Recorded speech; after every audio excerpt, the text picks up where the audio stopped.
when Stephanie Bennett is found brutally raped and murdered in her Lake Lynn apartment. This is the kind of story that I think is every parent's worst nightmare. A dark cloud descends over the town of Raleigh, North Carolina, that will take 3.5 years to break.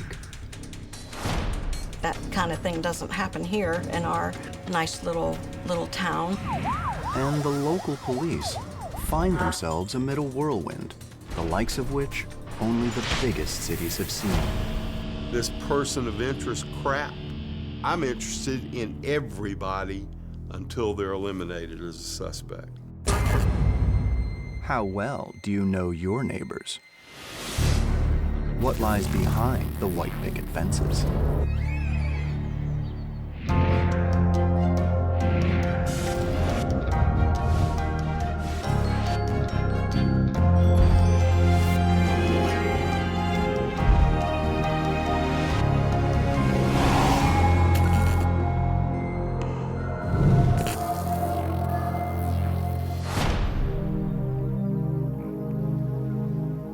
Just 9 miles to the north of Raleigh, North Carolina, is the community of Lake Lynn. It's a short drive from its big city neighbor. But the 3-mile lake, with its tree-lined paths and grassy knolls, provides the perfect jumping-off point for young people hoping to get their feet wet in the world.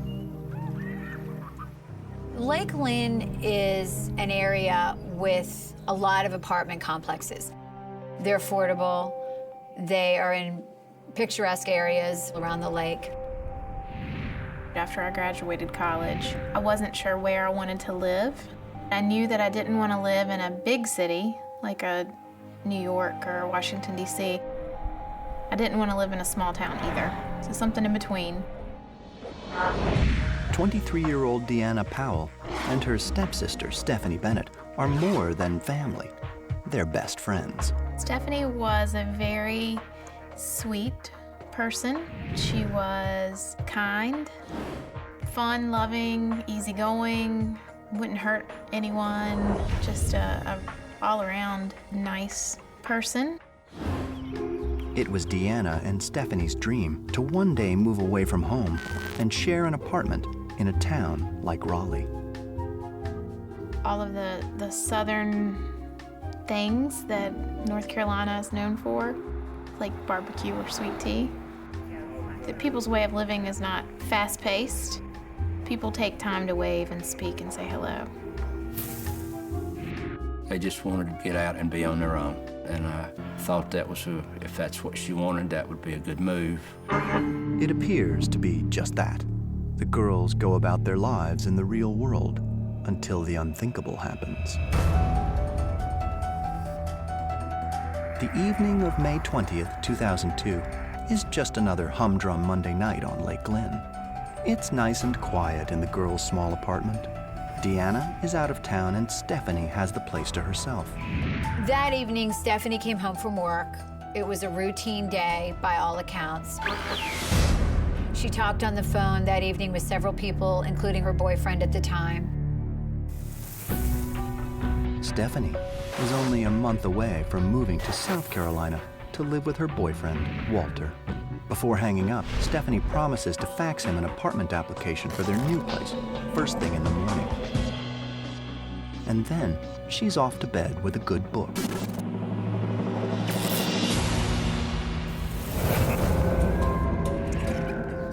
The next morning at 11 a.m., Walter realizes Stephanie hasn't faxed him the application.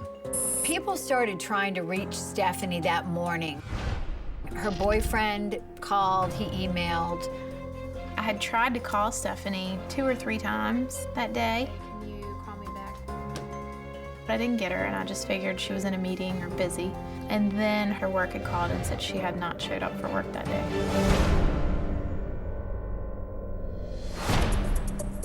It was unlike Stephanie. I immediately knew something was wrong. Deanna calls a mutual friend in Raleigh who agrees to swing by their place to check things out. I said, well, since you're near there, would you mind riding by and see if her car is at our apartment? So he did that, and her car was there. But at that point, I said, well, I'm gonna call my apartment management and have them go into the apartment and check on her.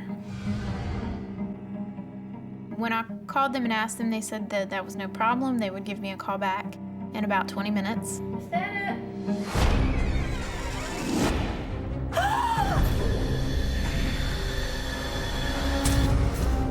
20 minutes passed and they didn't call back. The apartment manager is too busy calling 911. Lieutenant Chris Morgan, a Raleigh native, is known around town as the man in the white hat. I started wearing a hat to keep my head warm in the winter and cool in the summer. Hats are good. After a while, I got very fond of my hats. Whenever we clear a big case, I buy myself a new hat, kind of a little reward. Morgan is just 2 years away from retirement. He hopes to buy many new hats before then. But first things first. I was at work, get a call from the watch commander, Morgan. He said, we've got a deceased person out at Lake Lynn apartment out there. White female, appears to be in her 20s. It's not a lot of information to go on, but it's Lieutenant Morgan's job to find out more. I walked down the hall, through the living room, down the short hallway, and as I looked over to my right, I saw the body of a young white female laying on her back on the floor. I started immediately taking stock of what I saw. And in this particular case, there were a lot of things that were very, very disturbing. The victim is lying on her back with some pronounced ligature marks around her neck, wrists, and ankles. Was this a suicide? No, obviously. The restraint marks were totally inconsistent with suicide. Is there any other explanation? Could this be some kind of bizarre natural or accidental death? Certainly not. And from that point, you immediately come to the conclusion we're dealing with a homicide here. In addition to being strangled to death, there's evidence that Stephanie was sexually assaulted, evidence in the form of seminal fluid. The killer provided and removed whatever he used to bind and strangle Stephanie. I'd never had a ligature strangulation case where the ligature had been removed and was no longer present at the scene. We were dealing with a careful, organized offender, someone who had brought what he needed to commit the crime to the scene and had also taken it away with him after the crime had been committed. Morgan knows that this one is going to take some time. I kind of knew that she was dead. I never would have suspected that someone did that to her, but I kind of knew. We were wrecked for a while. During that time is when kind of the strength started showing because there was so much outpouring of love and friendship. Lieutenant Morgan makes a promise to Stephanie's family. He's going to find the killer before he retires. Every homicide investigation should start at the inside and work out. You have to eliminate family members. You have to eliminate boyfriends, girlfriends. You have to eliminate friends because most people are murdered by people that they are familiar with. But Morgan suspects that this murder was not committed by someone who knew Stephanie at all. This was not a crime of passion at all. This ain't a case where the boyfriend did this.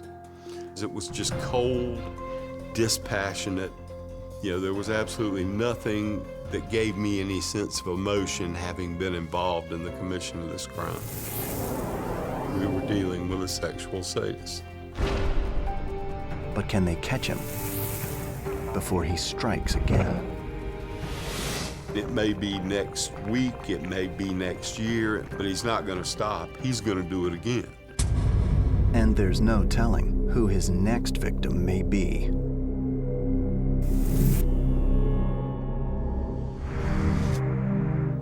WRAL reporter Amanda Lamb covers the crime beat in Raleigh, North Carolina. so she's used to the sleazy side of things. But when 23-year-old Stephanie Bennett is found murdered in her apartment, Amanda just can't make sense of it. She was the girl next door. She wasn't a person that tried to call attention to herself. She did nothing to put herself in harm's way. And this is the kind of story that I think is every parent's worst nightmare. But no one gets away with murder on Amanda Lamb's beat. We'll keep you updated throughout the day as the story develops. Amanda Lamb, WRAL News, Raleigh. Luckily, Lieutenant Chris Morgan's on the case. His theory about the murder being committed by a stranger is just that, a theory.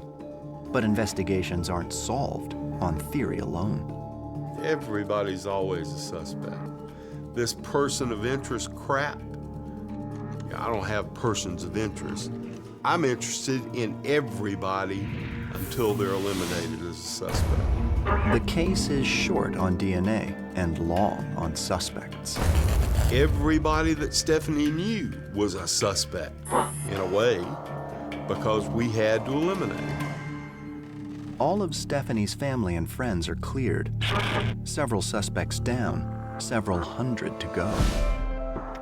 A quick check through CODIS, the combined DNA index, might do the trick. I didn't think that the offender's profile would have been in the national database. I don't know why I didn't think so. You know, I had a gut feeling that this case was not going to be solved that easily. Morgan's gut is right. The murder wasn't perpetrated by a known offender. Morgan, meet square one. Square one, meet Morgan. Fear goes through your head. Fear because I don't want another father to be in the same position that Carmen Bennett's in. Fear that we're not going to catch this guy because we have every reason to believe that this type of offender is going to commit this crime in all likelihood multiple times. The clock is ticking.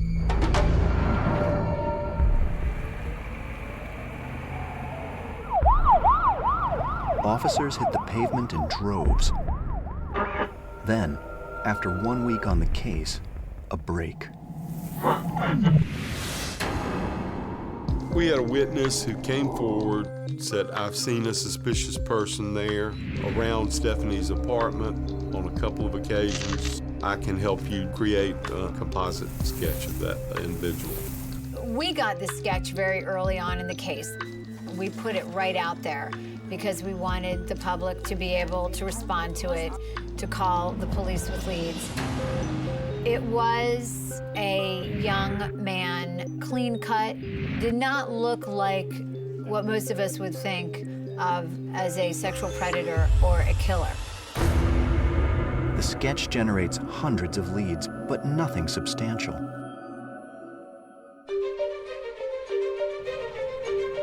Raleigh resident Joanne Riley sees the composite sketch in the local paper. She didn't exactly know Stephanie, but the murder changed her life forever. It was Stephanie's death that caused me to just stop getting newspapers altogether. I just could not handle that type of news. Joanne thinks there's nothing she can do to help the police solve this case, so she does the only thing she knows how. I got on my knees and prayed that the person who did this would be found and be held accountable. And certainly somebody, somewhere, a teacher or counselor or something, had to know that he just wasn't normal.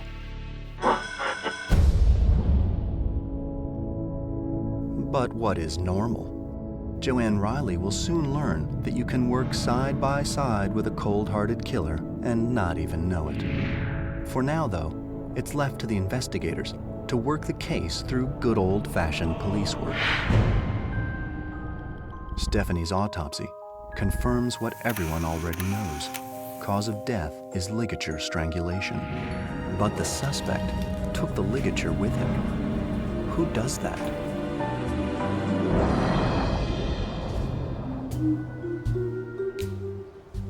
Dr. Michael Teague is a dyed-in-the-wool history buff.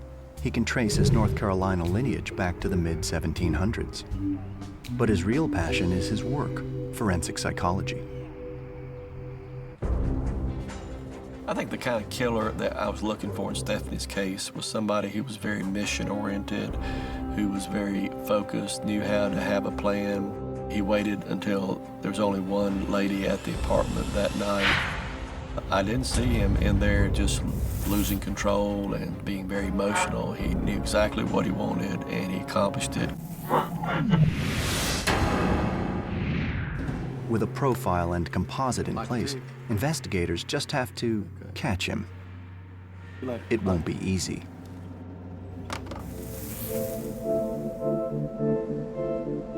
Long, hot days in Raleigh threaten to turn into long, hot weeks. And Lieutenant Morgan's current fedora is looking a little worse for wear. But then, a light bulb goes off over his hat. Will it shine the light on the peeping Tom seen outside Stephanie's apartment? One of the first things that I did was grab as many detectives who were very good at conducting surveillance. And I said, if this peeper has anything to do with it, there's a good chance that he might still be out there peeping. The stakeout is on, and quickly they spot someone. One of the drug detectives observed a guy go up to an apartment building in a complex on the other side of the lake. He sees the guy go right up to the window, ground floor window of an apartment, and spend several minutes there peeping in at what was later discovered to be a young woman on the other side. He watches him move from there to another apartment where he does exactly the same thing. That's when the young narcotics detective said, okay, this is going to stop.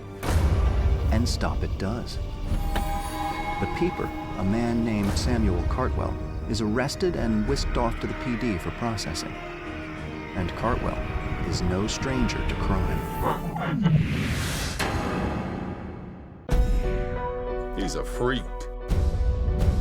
He had a substantial history of misdemeanor sex offenses. He had an assault on a female. He had a couple of prior charges for peeping Tom. Has this Tom finally taken his peeping to the next level? Not all peeping Toms become stranger rapists, but just about all stranger rapists were peeping Toms. It looks like police may finally have their man. Or do they?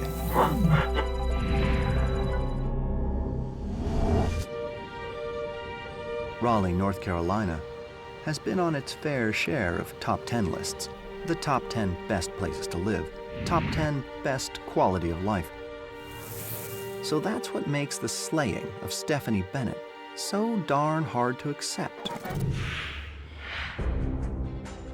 I think the town of Raleigh was very stunned that a murder like this could happen.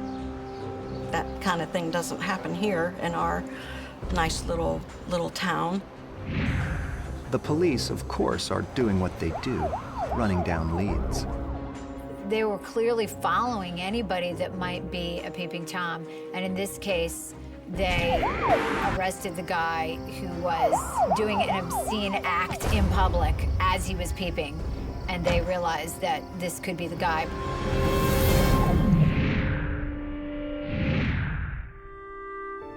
Lieutenant Chris Morgan is cautiously optimistic, but the suspect, Samuel Cartwell, doesn't really look much like their composite. We had a good charge on this particular offender. We could keep him in jail, take his DNA sample that we had obtained at the time of his arrest, have it compared to the suspect sample in the Bennett case, and, turned out it didn't match. With no DNA match, this Tom is dropped as a suspect in Stephanie's murder, but he still faces charges for his peeping. It's a big blow for the investigation. Over the next 2 years, hundreds of suspects are questioned and eliminated.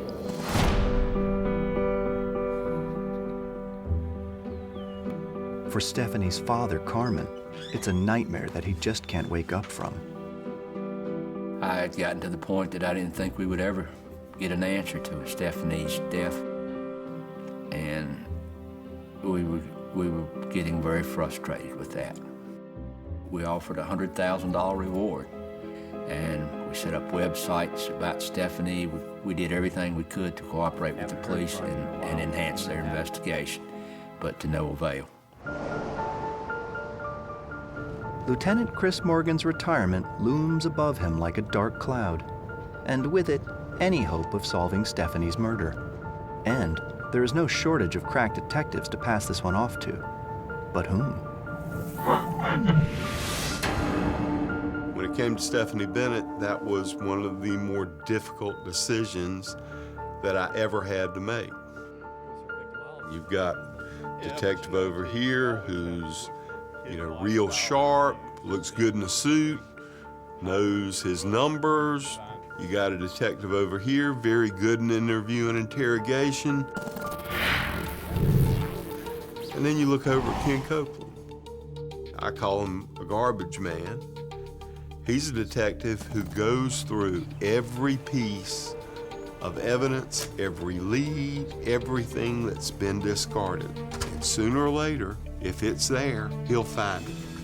They call me the garbage man because I am thorough at crime scenes, that I do not leave any evidence out, and I examine everything. It's with that determination, Copeland dumpster dives right into Stephanie Bennett's case files. We actually located a timeline. It listed everybody that they had interviewed during the initial investigation. We located 3 or 4 people that had mentioned that they had seen a suspicious person either walking around the lake or loitering around Stephanie Bennett's apartment complex. All right, that'll be good. Thank you. But the Peeping Tom was arrested and officially dropped as a suspect. Could there actually be 2 Peeping Toms lurking around Lake Lynn? Copeland thinks so. One person came forward and said that he remembered the time that he had seen the suspicious man.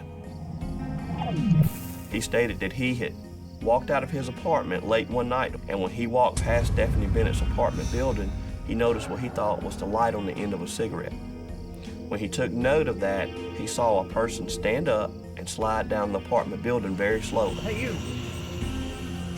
The voyeur didn't miss a beat. He walked calmly toward the tree line and disappeared down the path to a neighboring apartment building. And that's not all. This witness said that he saw what he think may have been the same man about 2 weeks later, walking a large brown and black dog. Copeland and his partner waste no time tracking the man with the dog. We went to the neighboring apartment complex, and we sat down in the office, and we began talking to the people that worked at the apartment complex. And just in general conversation, I asked him, hey, who's the guy with the brown and black Rottweiler that used to live here? And it was like a record scratched. There was silence. Everybody kind of looked at each other. And it was a little bit of an awkward moment. But one person came out of the back, and her exact line to me was, his name is Drew Planton, and he is a strange bird.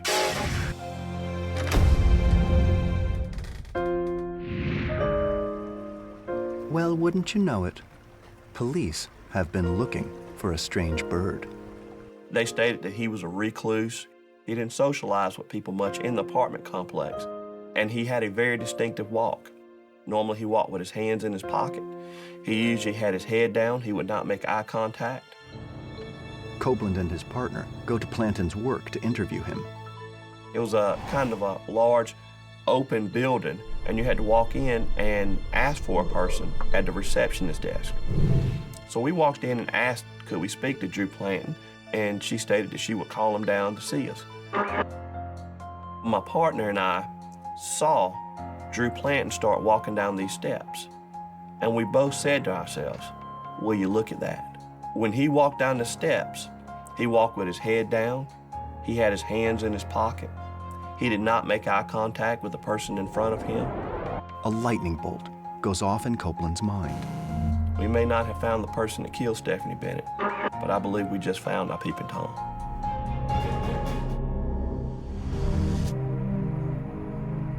Raleigh police managed to track down the strange bird lurking around Stephanie Bennett's apartment in the days before she was murdered. A strange bird named Drew Planton. We explained that we were detectives with the Raleigh Police Department. We were investigating the Stephanie Bennett murder, at which time his demeanor changed a little bit. And at one point during our conversation, he began to shake just about uncontrollably. Drew declines to go to the police station for questioning. We arranged an appointment to go out and conduct an interview with him in his apartment the following Tuesday. It's not the ideal outcome, but it will have to do. On Thursday, May 26, 2005, Detective Ken Copeland and his partner meet Drew Planton at his apartment at 5 p.m. sharp. He denies having much knowledge of the case and misses several seemingly innocuous questions. We asked him, did he wear glasses? At which time he replied no, but we knew from his DMV records that he had a restriction on his driver's license where he had to have corrective lenses. And we asked him, had he ever been to the Bridgeport apartment complex where Stephanie Bennett lived? And he stated he had not, which witnesses had seen him walking his large dog over in that apartment complex. Copeland explains to Drew that the simplest way to get the cops off his back is to submit the tiniest little DNA sample. He refused to give one at that time, so I asked him if he felt a little bit more comfortable emailing me his response a couple of days later, at which time I gave him a business card with my email address on it. A few days later, Copeland receives a rather pleasant email from Drew Planton. Thanks, but no thanks. The lack of DNA is not a complete loss. Copeland had an ulterior motive when he asked Planton to drop him an email. In the early stages of the investigation, Stephanie's father, Carmen Bennett, set up a website in honor of his beloved daughter. That website was there to give information. It was there to receive information. However, it was also there to monitor some of the people that visited that website. As coincidence would have it, Drew Planton, who claims he knows very little about the murder, visited the site more than once. But it's not enough to warrant a warrant for his DNA. We did not have enough evidence to show that Drew Planton was in fact connected to the Stephanie Bennett case. Don't ever let it be said that you can't get blood or DNA from a stone. If Drew Planton won't submit the DNA, investigators will submit it for him. We wanted to see if we could get something that he discarded, such as a cigarette butt, maybe something that he drank from. So we did a week's worth of surveillance on his workplace. But the stakeout is a bust. After a week, investigators are unsuccessful in getting a decent sample of Planton's DNA. Detective Copeland and his team aren't ready to let this one go. They switch gears and try a new tack. So my partner and I felt at that point the only way we may be able to get some more information about him is to speak to people at his workplace. As it happens, Drew Planton has a very helpful supervisor. She's a kindly woman who believes in the best in people and wouldn't be caught dead associating with a suspected killer. Her name is Joanne Riley. Drew was kind of an odd duck. He was very, very, very shy. And the general consensus at work was that he needed help with socializing. And so several people took an interest in helping him out. Is Drew Planton an antisocial misfit? Yes. Is he a sexual sadist / murderer? Surely not. I agreed to participate in the investigation because I hoped that any little teeny thing that I could do might bring some closure, might help find the killer, even though I did not think that it would be likely that the killer would be found in my laboratory. Joanne Riley, your first assignment, if you choose to accept it, is to get a copy of Planton's time cards from May of 2002.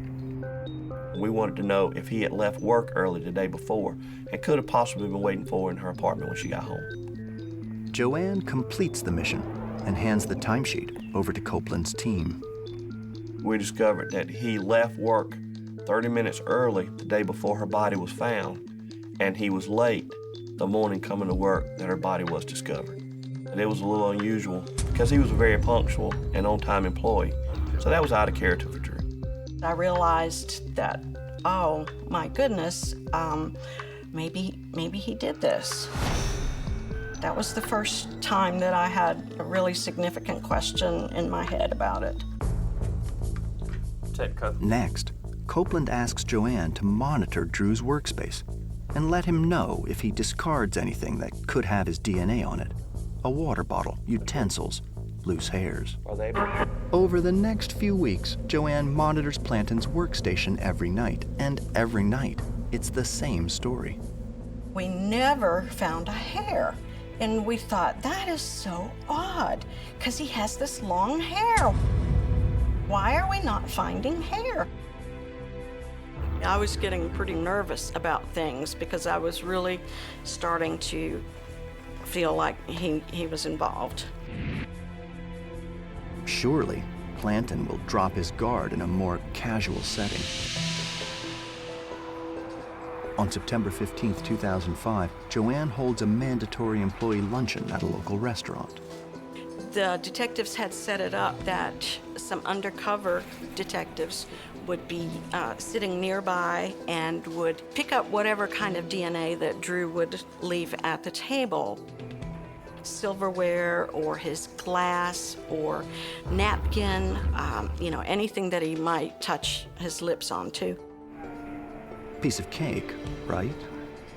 I received a phone call from one of those detectives that said, "You're not going to believe this, but Drew Planton is only eating finger food. He has taken his straw out of his cup one time, put it in his cargo pocket, went to the bathroom. He has came back with the straw and placed it back in his cup. And he has not used any utensils to eat since he has been here." Will the Raleigh PD ever get Planton's DNA? We did not understand why Drew Planton had such odd behavior concerning this case if he was not involved. But years of detective work have taught Copeland to be a patient man.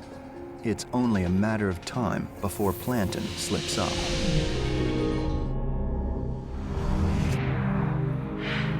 Suspected rapist murderer Drew Planton continues to outwit Raleigh police during a sting at a local restaurant. But his odd behavior only adds fuel to investigators' fire that they're on the right track. Drew Planton finished his lunch and he went to the dessert table and he got a small bowl of banana pudding. He came back to the table and he sat there for a long time trying to figure out how to eat that banana pudding without using a utensil. He could not. So he picked up his fork, he took 2 small bites, and then he put that fork under the table and he tried to clean it. We'll just see about that. When Planton leaves, police confiscate the fork and send it to the crime lab. Will the proof be on the pudding fork? Well, the lab agent with the State Bureau of Investigation let me know that he had matched 6 out of the 13 markers to the DNA obtained from the Stephanie Bennett crime scene. It's a partial match, but investigators will need to match 13 out of 13 markers to get a conviction. So we spoke with the personnel at his workplace, and we were all in agreement that he used some things at his workplace that he would naturally discard, that he did not have an expectation of privacy, and one of those was latex gloves. Drew always wore a certain pair of gloves whenever he had to test a certain product that we tested. They were out of date and so out of style, and they were just Drew's gloves. On October 17th, Joanne assigns Planton a task that will require him to use his gloves. For the first time in months, Drew doesn't suspect a thing. After Drew put the gloves back in the cabinet, the gloves sat in there for the rest of the day. That evening, the SBI came back and retrieved the gloves. the gloves are sent to the crime lab for DNA testing.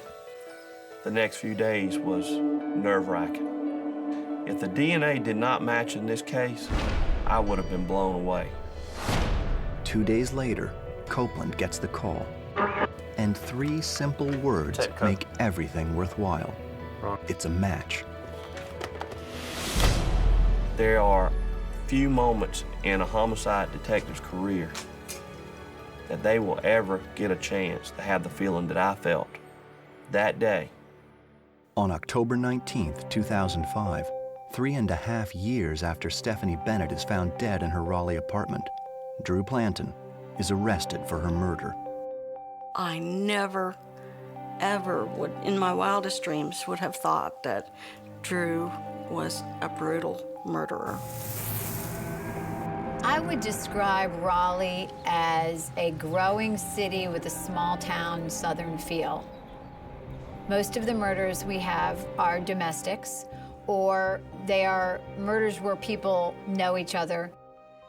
And to have a stranger murder was very unusual. The suburban nightmare might feel like it's over, but it's a nightmare from which Stephanie Bennett's family will never be free. When he was arrested, it brought back, not that the pain ever went away, but it really made it even worse at that moment. So it was hard, and you could finally put a picture with the person that did that to her, and that was a hard picture to face.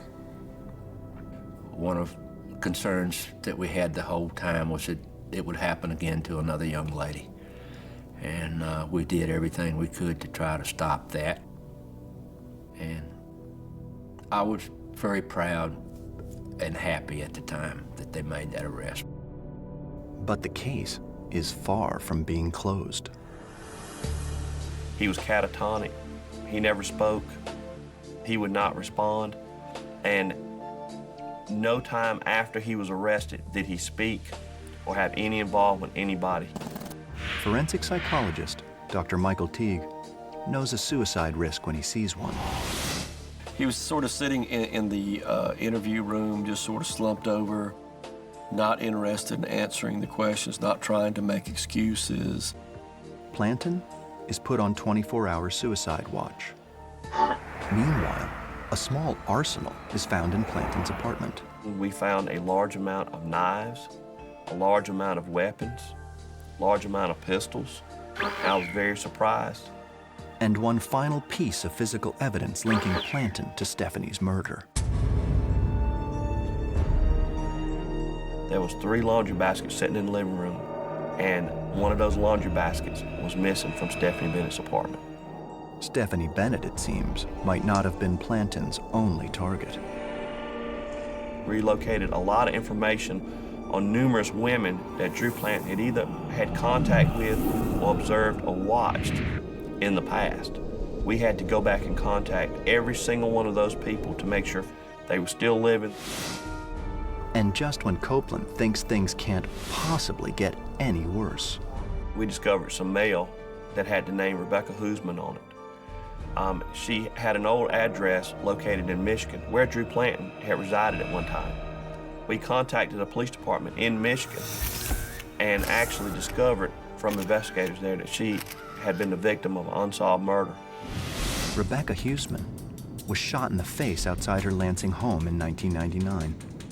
And a bullet casing recovered at the scene matches a gun found in Drew Planton's apartment. Drew Planton has killed before. I think in the Rebecca case, I think it was an aborted act in that he meant to kidnap her and rape and otherwise molest her, but she didn't cooperate, so he aborted the assault, shot and killed her, and make sure she couldn't identify him. Raleigh PD finally has Drew Planton right where they want him, locked up where he'll never harm another living soul. But the once shy and awkward recluse has one last trick up his sleeve. He somehow talks his way out of suicide watch and hangs himself with a bedsheet in his central prison cell.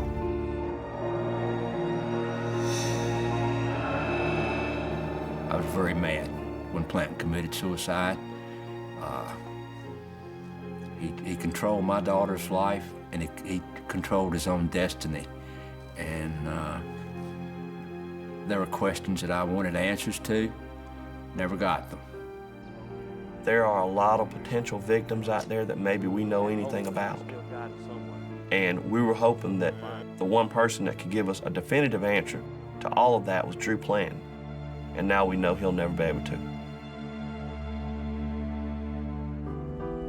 And as for what really happened that night to Stephanie Bennett, Drew took that to his grave. But investigators believe they can surmise how the crime played out. I believe that Drew Planton went home early that day from work. He entered Stephanie Bennett's apartment before she came home. He was lying in wait in the closet. I think she came home. I think he watched her, possibly through a small gap in that closet door while she carried out her normal activities during the day. And I think when Stephanie Bennett went to bed that night, he attacked her.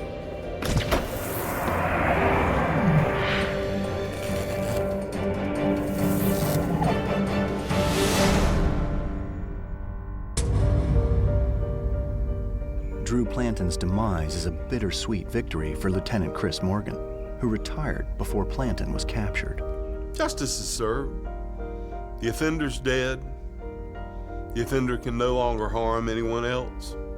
The Raleigh Police Department got truth, as much truth as was possible, and justice for Stephanie Bennett. They found the offender. They charged him. If he hadn't killed himself, we would have convicted him. And in all likelihood, he'd be sitting for however long on death row. The streets of Raleigh are safe once again. Joanne Riley is back to reading the news online and often recalls her days as an amateur detective.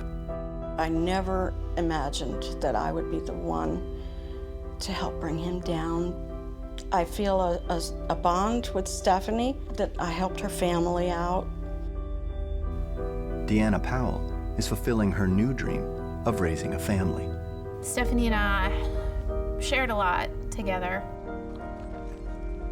but we didn't get to share our biggest life events together, which would have been getting married, having a family, and that's what makes me the most upset. And maybe, just maybe, Lieutenant Chris Morgan can buy his last hat.